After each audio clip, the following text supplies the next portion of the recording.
નમસ્કાર, આપ જોઈ રહ્યા છો સ્પાર્ક ટુડે ન્યૂઝ। સુરતના કૈલાશનગર ખાતે આવેલા શંખેશ્વર કોમ્પ્લેક્સના રહીશો દ્વારા એક પેડ માં કે નામ અભિયાન અંતર્ગત વૃક્ષારોપણ કરવામાં આવ્યું। સોસાયટીના 200 મીટરના રોડ પર 101 વૃક્ષનું વાવેતર કર્યું।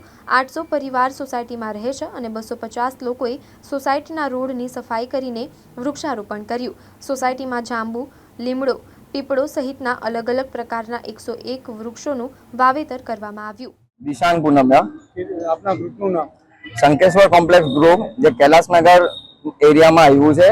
એ એક સોસાયટી છે, 8 બિલ્ડિંગની આખી એક સોસાયટી છે જે 200 મીટરનો રોડ લાગે છે। એ રોડની અંદર આજે અમે સંપૂર્ણ પોતાની જવાબદારી નિમિત્તે 101 ઝાડનું વાવેતર કર્યું છે। એ ઝાડ એટલે કે અમારી માટે એક માં કહેવાય છે। એક માતા કે નામ पे एक पेड़નું આયોજન કર્યું છે।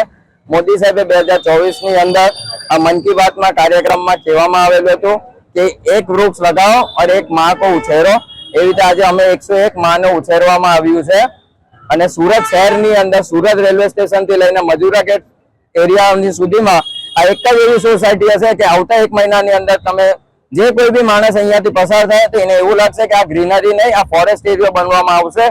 કેમ કે 101 પેડ એટલે કે ઓક્સિજન આપતી આ એક એવી સોસાયટી હશે કે લોકોને અહીંયા હરવા ફરવાનું મજા આવશે।